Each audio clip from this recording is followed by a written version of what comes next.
Sahabat Alia, ketemu lagi dengan saya Kiki Rizkiani dan di studio sudah hadir ada Bapak Sulin asli dari Yosowilangun ya? Iya betul. Berarti ini anak Lumajang banget gitu ya, kecil dan besar di Lumajang. Iya. Nah, beliau ini salah satunya memiliki apa ya, budidaya anggur yang terkenal dan juga banyak jenisnya juga ya. Dan kita mau ngebahas tentang budidaya anggur dan juga buah-buahan yang dikelola oleh Pak Sulin ini. Banyak banget ya Pak Sulin ya untuk tanaman-tanaman di rumahnya jenengan itu. Sangat banyak. Di samping itu juga istri sama hobinya. Oh, jadi satu chemistry ya. Iya. Cuman beda variasinya. Kalau saya yang berbuah, kalau istri yang harum-harum, bunga-bunga. Oh, tapi suka, sama-sama suka tanaman. Sama-sama suka tanaman, iya. Terus jadi merawatnya juga penuh dengan cinta ya. Seperti anak sendiri gitu ya. Udah kayak iklan nih. Oke, yang saya penasaranin tentang budidaya anggur yang beberapa waktu lalu sempat saya dapat info anggurnya itu besar-besar gitu ya. Terus sempat masuk TV juga jenengan. Iya. Nah, itu kok bisa masuk TV? Saya juga nggak tahu itu yang ngasih tahu waktu itu teman di Surabaya, Mbak. Ya memang ada yang datang waktu itu untuk ngeliput, cuman tayangnya nggak bilang kapan gitu. Oh iya. Saya juga nunggu-nunggu. Ya saya pertama tahu pun bukan dari saya sendiri, bukan dari pihak TV-nya. Dari teman di Surabaya, lalu saya ditelepon gitu. Oh, iya. Bahkan saya sampai sekarang pun tidak pernah tahu live di TV-nya. Oh. Ya teman Bandung, Surabaya, Jember juga ngabarin gitu. Oh, jadi malahan taunya tayangnya itu dari teman-teman ya? Oh, itu terkait budidaya anggur, memang untuk varietasnya seperti apa itu? Jenis-jenisnya? Iya, kalau yang saya tanam di kebun, di greenhouse saya itu ada sekitar 15-an varian, Mbak. Wow. Ada Everest, ada Ninel, ada Nyusen Muscat, ada juga Transfigurasi. Itu banyak memang anggur, Mbak. Cuma saya pilih yang cocok di MDPL saya. Kira-kira tanaman apa, anggur yang varian apa, ya ketemu itulah, Mbak. Akhirnya apa, cocok dengan tanah yang ada, perawatan dengan pupuk organik yang saya pakai dan saya buat sendiri memang itu. Pupuknya? Saya buat sendiri. Saya juga ketua Lumbung Bumi Nusantara. Lumbung Bumi Nusantara itu kumpulan para petani yang mengaplikasi pupuk dari Prof. Sawaludin yang di Jakarta waktu itu. Beliau berkenan mendampingi untuk pembuatan pupuk itu, semuanya dari sana, ilmu-ilmunya, asalkan ini digunakan tidak dikomersilkan gitu. Akhirnya saya pakai ke anggur saya, ke teman-teman juga pertanian teman-teman. Oh, jadi diajarin pembuatan pupuknya itu gitu ya. Jadi bukan untuk diperjualbelikan gitu. Iya, enggak. Oh, Masya Allah. Bersedia dampingnya asalkan itu tadi dan dilaksanakan secara berjamaah. Oh, nggak boleh sendirian gitu ya. Jadi benar-benar banyak kelompok taninya gitu ya.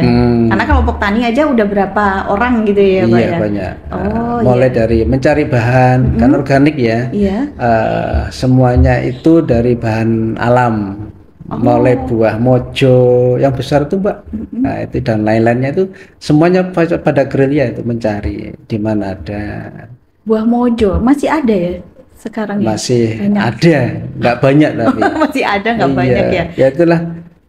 Selama ini kan menjadi limbah itu buah mojo. Nah, tapi alhamdulillah beliau ada sebuah penemuan yang akhirnya bermanfaat buat para petani itu. Oh, Masya Allah. Jadi nggak pernah kekurangan stok pupuk karena kan punya sendiri, bikin sendiri gitu ya? Betul. Kemarin kami buat 10 drum. Oh, Masya Allah. Pupuk itu yang drum volume 200 liter itu, Mbak. Banyak ya. Cari bahan bersama-sama, produksi berjamaah juga, hasilnya dibagi ke masing-masing gitu. Aplikasinya. Iya. Nah, termasuk yang saya pakai di pertanian saya itu juga organik. Pupuknya. Pupuknya itu apakah memang khusus buah dan bunga? Enggak, Oh, semua penghuni bumi, tanaman penghuni bumi bisa bisa gitu diaplikasikan. ya. Ya. Tapi mungkin memang untuk penggunaannya lebih ke anggur dan juga bunga-bunga yang ditanam istri Ya, ya. kebetulan yang di rumah adanya itu.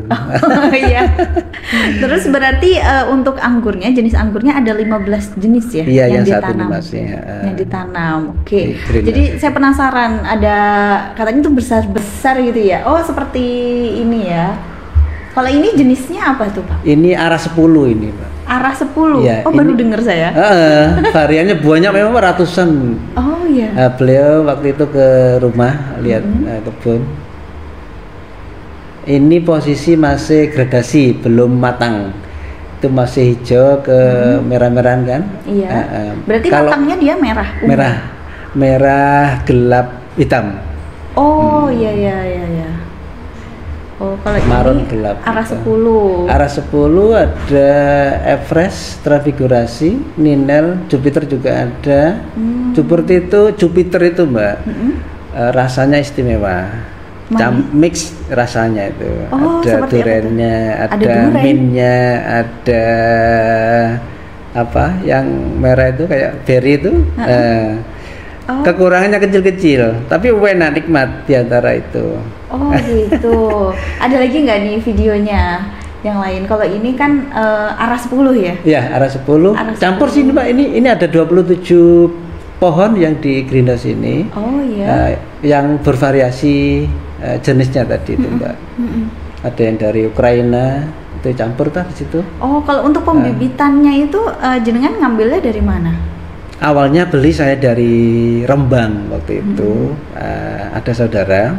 Setelah itu pengembangan, perbanyakannya ya dari ini juga sudah ada Oh. bibit-bibitnya itu. Nah itu dibawakan banyak bibit-bibit itu.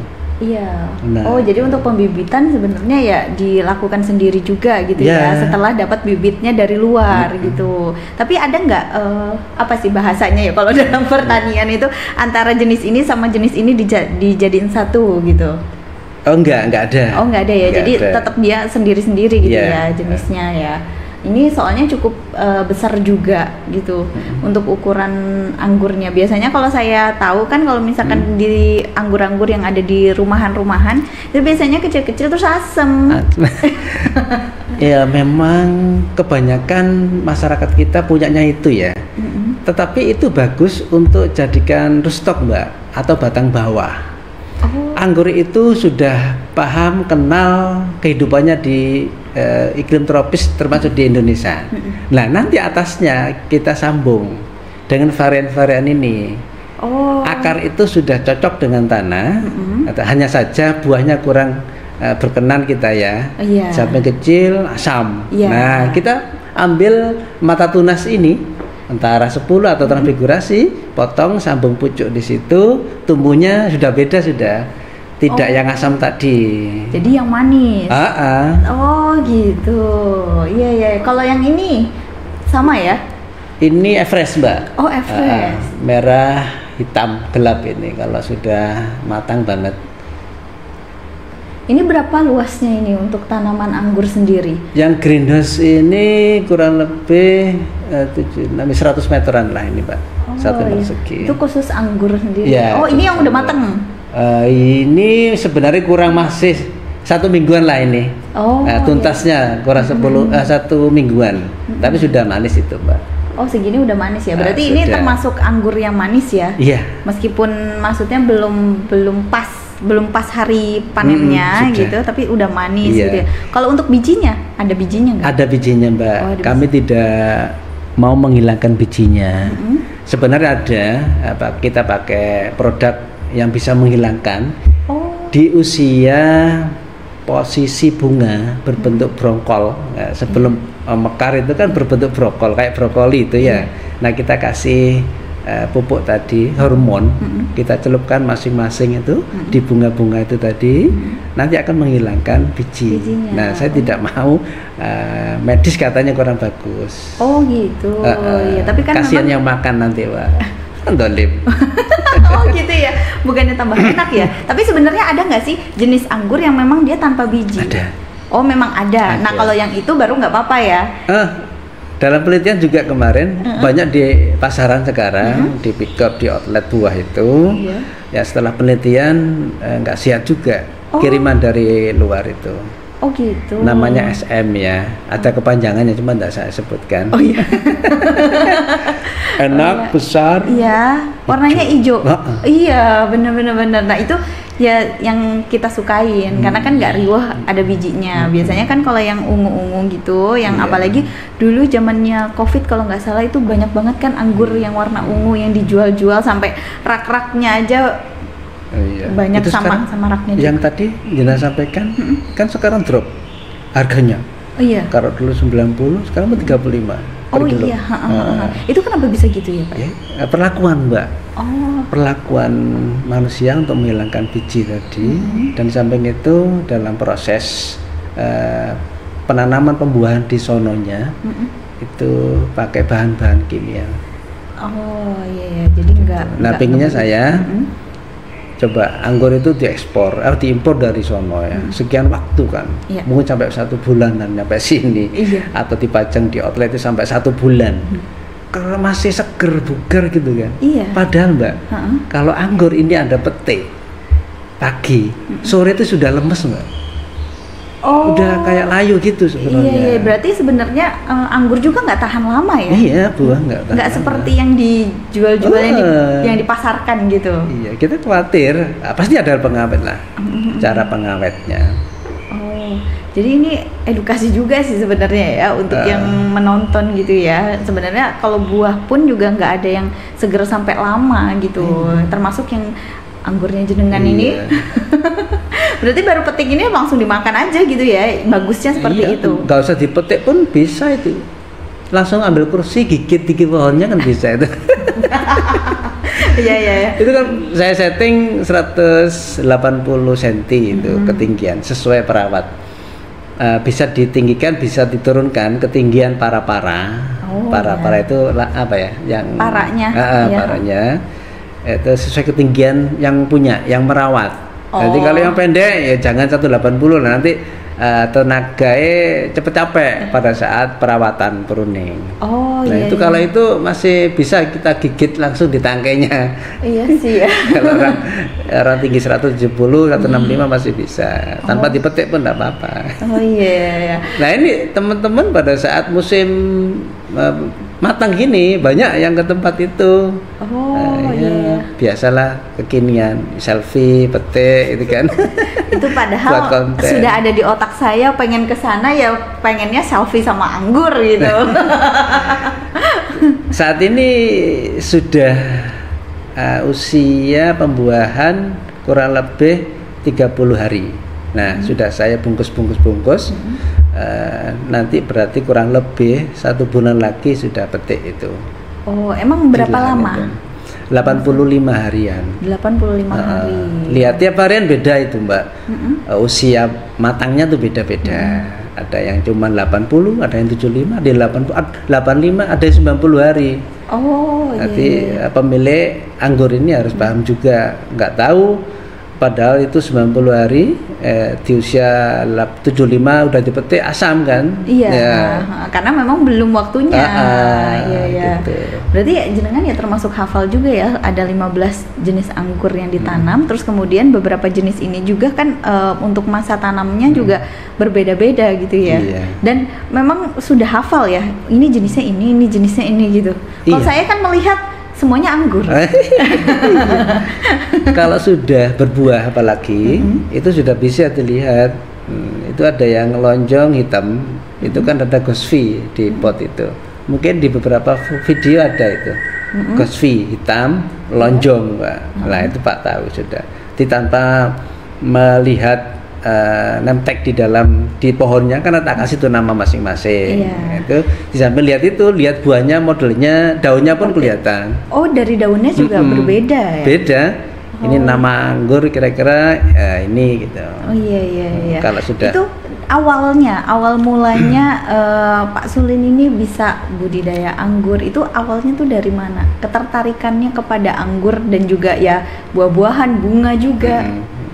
Waktu itu saudara sih ya yang di Rembang itu nanam di sebelah rumah. Akhirnya saya minta udah tancepin di pagar gitu kan. Akhirnya saya rawat. Awalnya jadi pagar tanah sebelah rumah sebenarnya itu Mbak Anggur. Oh iya. Waktu itu kami buat pagar, tembok, kolom jarak 3 meter. Lah untuk penyekatnya belum ada gitu loh. Tak kasih tanaman anggur.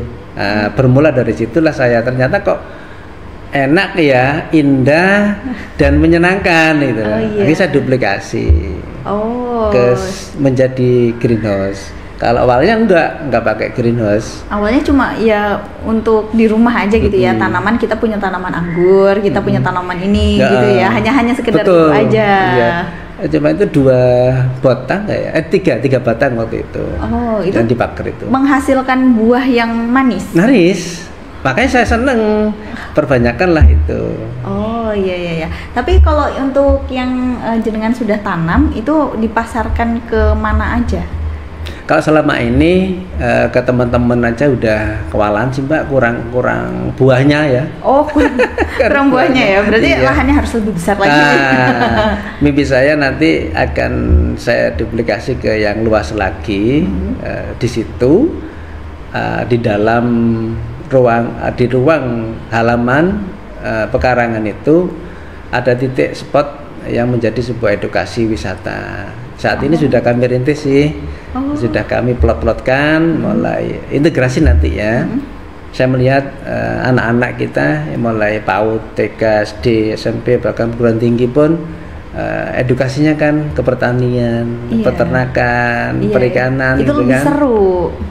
Komplit integrasi nanti itu kami sudah ada ternak, sudah ada pertanian, sudah ada beberapa pembuatan pupuk di situ.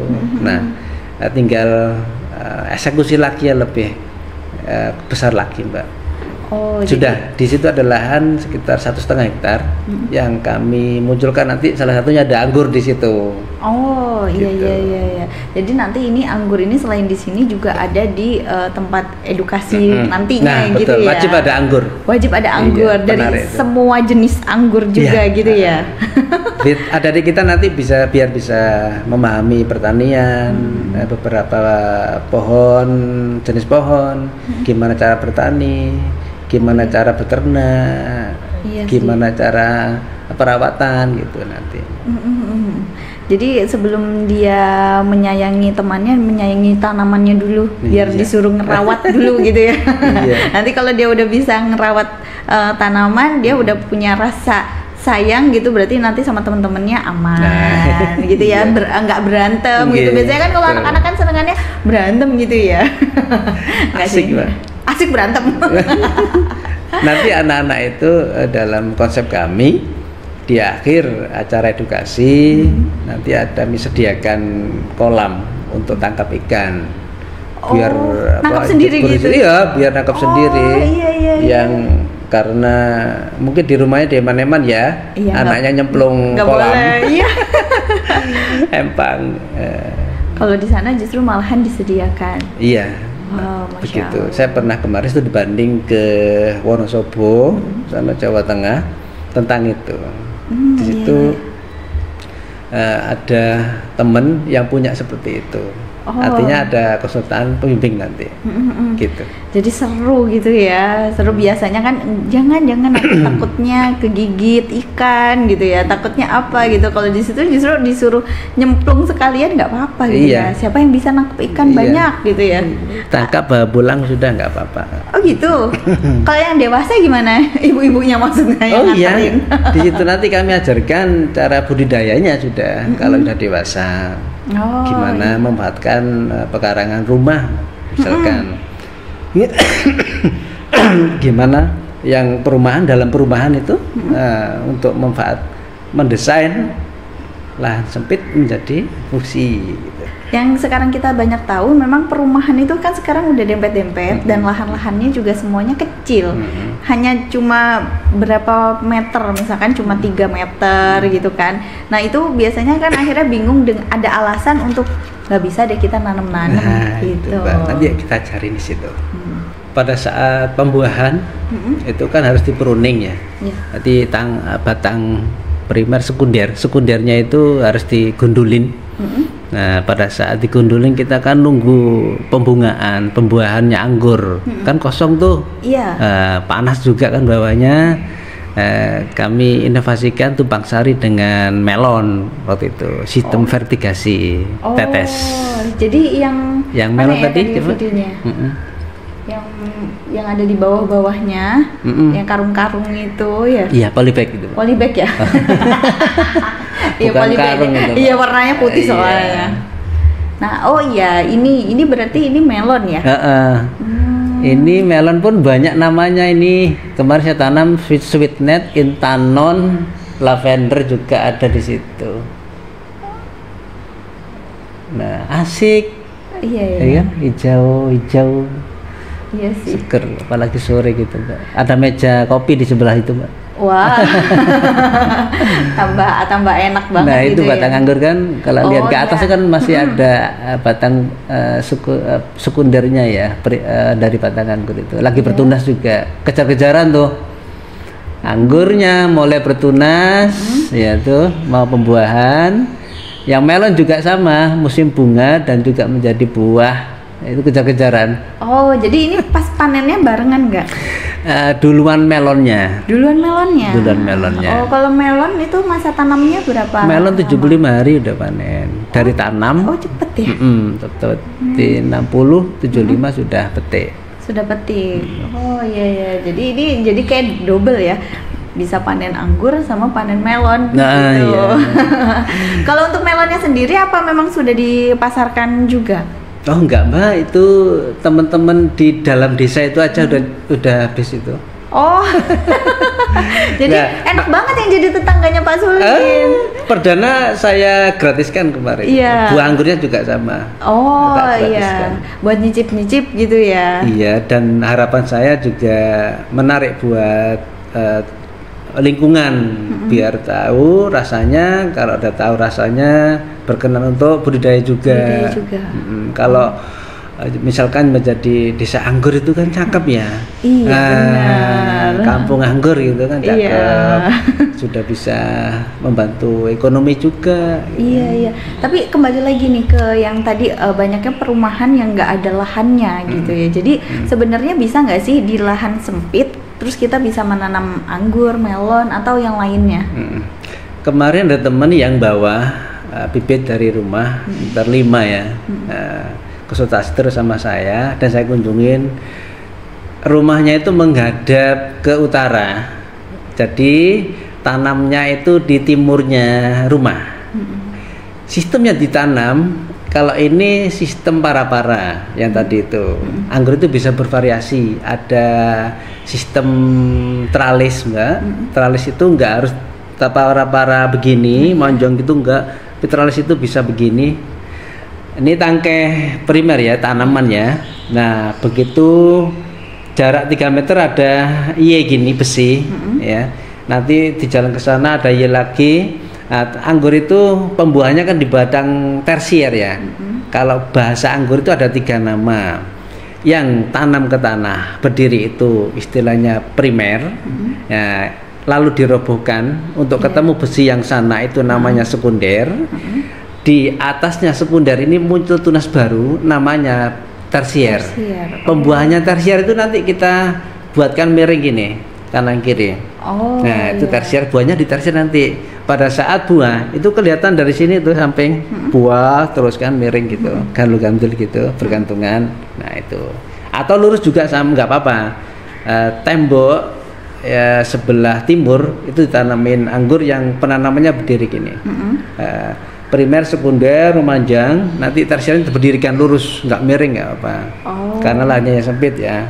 Nanti pada saat usia sudah batang sebesar kelingking itu kita pruning. Potongin. Dipotongin gitu ya. Sebelum pemotongan ada tahapan untuk pemupukan 3 kali. Tiap minggu. Tiap minggu 3 kali. Setelah pemupukan 3 kali kita pruning, nanti insya Allah akan keluar tunas baru yang membawa bunga. Kalau anggur sendiri memang harus ada ininya nggak sih, atas penutupnya biar nggak terlalu panas, atau gimana? Atau maksudnya di cuaca terbuka, maksudnya di udara ya, maksudnya itulah. Anggur itu cocok di MDPL rendah, meter di atas permukaan laut kecil. Kalau di sekitar rumah itu sekitar 30 mdpl. Kalau bicara Senduro berarti bisa 500.000 kan, tinggi kan. Nah, kalau anggur itu cocok di MDPL rendah. Oh, berarti di kawasan Lumajang sebenarnya bisa banget, ya, cocok ya. Yang nggak cocok tuh kalau udah di atas di Gujalit, Senduro gitu, udah nggak bisa ya. Bisa sih Mbak, lihat varian yang mana ini. Untuk yang di ketinggian itu yang 300 misalkan. Nah, ada kita selektif juga, nggak semua bisa ditanam di MDPL sekian. Oh iya, jadi ini termasuk kalau anggur melon bisa di pekarangan yang kecil juga gitu ya, bisa ya, asalkan ada yang itu tadi, ada tempat-tempatnya untuk dia bertumbuh gitu ya, dari mulai yang primer, sekunder, terus tersier, bisa gitu ya. Mulai pinter ya, malah ya. Enggak, soalnya saya mikir saya tuh nggak ada lahan juga di rumah gitu loh, tapi sebenarnya pengen nanam gitu, tapi kok nggak berhasil. Nggak tahu kenapa di rumah saya itu kalau nanam apapun kayak nggak berhasil, apalagi yang depan si resak itu udah muncul apa ya, putiknya, bunganya gitu ya, terus tiba-tiba udah nggak ada lagi kayak gitu. Mungkin ya perawatannya kali ya yang nutrisinya kurang. Mau muncul berusaha membuahkan nggak kuat tuh, karena nutrisinya kurang. Oh iya, jadi ya kayak tanahnya harus diaduk gitu ya, dikasih pupuk gitu ya, digemburkan, maksudnya digemburkan. Iya boleh gitu. Tanaman itu kan juga ada makanan sih, butuh dikasih makan biar mampu bertahan, bisa mampu berbunga berbuah gitu kan. Paling nggak pupuk kandang cukup sih Mbak. Pupuk kandang ya, minimal itu. Tapi walaupun dalam proses pemberian pupuk kandang pun harus ada perlakuan dulu, biar tidak terlalu panas, overdosis ke tanaman juga. Oh gitu. Ya, memang semuanya emang ada ilmunya gitu ya, nggak bisa ujuk-ujuk kita pengen nanam sirsak, pengen nanam mangga, terus dibiarin gitu aja gitu ya. Tapi kadang kalau misalkan ngelihat di kebun-kebun gitu, ya bisa aja itu si pohon-pohon berbuah gitu, tumbuh dengan subur gitu. Giliran ditanam kok nggak bisa. Itu kan ulah manusia ya. Kalau Anda ke hutan gitu kan, kenapa subur ya? Siapa yang nyiramin kan? Tidak ada ya. Ya. Simbiosis mutualis memang ya. Kalau di rumah Anda taruh di pot ya, tanpa ada perlakuan, ini makanan dari mana? Siapa yang ngirim kan? Kalau nggak dikirim, kalau di hutan kan enggak. Mbak misalkan suatu pohon nih sampai ratusan tahun besar, tambah subur gitu kan. Pohon itu bisa subur karena dipupuk sendiri oleh pohon itu, lewat daun-daunnya turun. Sebenarnya pupuk terbaik itu dirinya sendiri sih, tanaman itu Mbak. Kalau anggur saya ini daun-daunnya itu enggak saya buang, saya potongin, kering, nanti tak taruh di sekitar batangnya anggur itu. Oh iya, nah, jadi bukan saya belajar dari hutan tadi gitu ya? Iya. Emang kalau dibakar, padahal itu makannya dirinya sendiri. Di hutan-hutan itu kayak gitu. Pupuk terbaik adalah dirinya sendiri sebenarnya. Oh, ini plot twistnya ya. Makanan tumbuhan ya dirinya sendiri gitu, dari daun-daunnya yang berguguran gitu ya. Oke. Maka hutan kok subur banget gitu kan. Iya, sedangkan terus udah dialihkan ke kita, jadi kayak nggak tumbuh gitu. Jadi pengalaman saya juga punya pohon mangga udah tahunan, udah belasan tahun gitu, nggak berbuah sama sekali. Tumbuh ada daunnya gitu ya, dianya juga makin tinggi, tapi nggak pernah berbuah sampai sekarang. Ya itu mungkin karena perlakuannya yang kurang ya, nutrisinya yang kurang. Karena kita nggak tahu, cuma sekedar beli pupuk. Ya kita nggak tahu pupuknya yang seperti apa.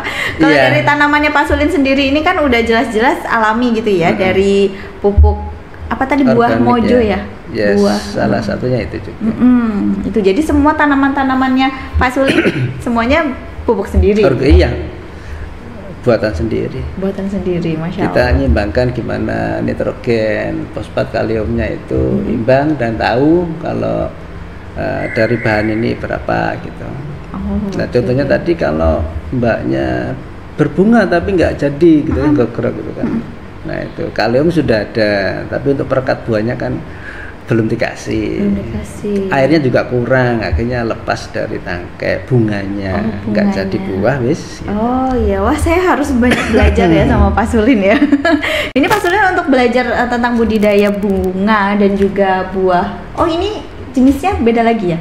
Ini beda lagi. Ini ninel ini Mbak, salah ninel. Ninel. Ini semuanya bibitnya dari ini ya, dari luar. Oh enggak, udah dari kebun sendiri itu kembalinya. Oh iya. Oh ini sama-sama besar juga loh. Everest juga. Oke. Iya. Jadi ini tuh memang jangan khawatir ya kalau mengkonsumsi langsung gitu ya, karena semuanya organik gitu ya, nggak ada campuran bahan kimia juga. Untuk kalau di anggur ini suka ada penyemprotan juga nggak sih di buahnya? Oh masih ya? Masih. Tapi semuanya alami. Preventif aja, pencegahan, khawatir ada jamur gitu, ada serangga. Iya. Oke. Kalau dari Pak Sulin sendiri, setelah mulai senang menanam itu berarti mulai belajar gitu ya tentang anggur, tentang tanaman harusnya seperti apa gitu ya. Apa memang sudah dari dulu basicnya ada di tanaman? Enggak, saya teknik Mbak. Oh teknik ya? Teknik sekarang kan ini menyukai tanaman. Iya. Saya sering baca di Al-Quran itu ya, memakmurkan bumi Allah. Kita dolim ya, dikasih hamparan luas yang tidak termanfaatkan, bahkan tidak menjadi nilai ekonomis, itu kita dolim loh. Sering di Al-Quran itu disampaikan untuk merawat bumi. Kita sudah diamanai. Nah itulah saya semangatkan, ada dasarnya di situ. Jadi semangatnya ya dari Al-Quran itu tadi ya, gitu ya. Oke, kalau dari sini kan emang pemasarannya tidak terlalu jauh ya, tidak terlalu luas juga karena memang buahnya yang tidak ada gitu ya, karena memang lahannya. Tapi kalau dari Pak Sulin sendiri kedepannya selain tadi memang mau membuat ini ya eduwisata ya, eduwisata itu semuanya ada di sana berarti ya, tanaman, peternakan gitu semuanya ada di sana. Perikanan, pertanian. Oh ya, memang itu yang dijadikan untuk ladang usahanya Pak Sulin kah, atau mungkin ada usaha-usaha lain? Sebenarnya ini hiburan saja ya. Yang diceritakan tadi itu hanya hiburan kami saja. Kalau bisnis saya ada sih Mbak. Oh bisnisnya beda lagi ya. Padahal di sini kalau saya lihat juga kan sudah besar, dari mulai lahannya sini sudah besar. Terus ada rencana juga ada pembuatan eduwisata juga gitu. Itu juga luas tanah 1,5 hektar, itu kan juga luas banget. Ternyata bukan di situ ya usahanya. Iya bukan. Ini hanya amanah aja, biar saya juga tidak terkena hukum di Al-Quran itu. Sekarang sudah ada kambing yang kami buat semi umbaran, ada perikanan sudah, pertanian juga, ya proses lah. Jadi semua itu ya memang karena hobi. Ya, untuk pertanian, peternakan itu karena hobi dijalaninnya. Tapi kalau untuk yang usaha yang menghasilkan, nah itu katanya Pak Sulin banyak juga. Apa itu salah satunya? Sebenarnya sejak 2007 yang lalu saya memulai sebuah usaha di bidang air minum. Air minum? Iya, air minum. Apa itu ya? Di bar minum isi ulang ya Pak. Oh iya, isi ulang gitu ya, yang langsung ada kerannya gitu ya. Iya, 2007-nya lalu. Tapi sulit banget waktu itu Mbak, waktu merintisnya. Sangat berdarah-darah ya. Butuh tangisan banyak. Wah, Masya Allah. Ini kayaknya nggak tuntas kalau cuma 1 jam, 2 jam atau sehari gitu ya ceritanya. Iya.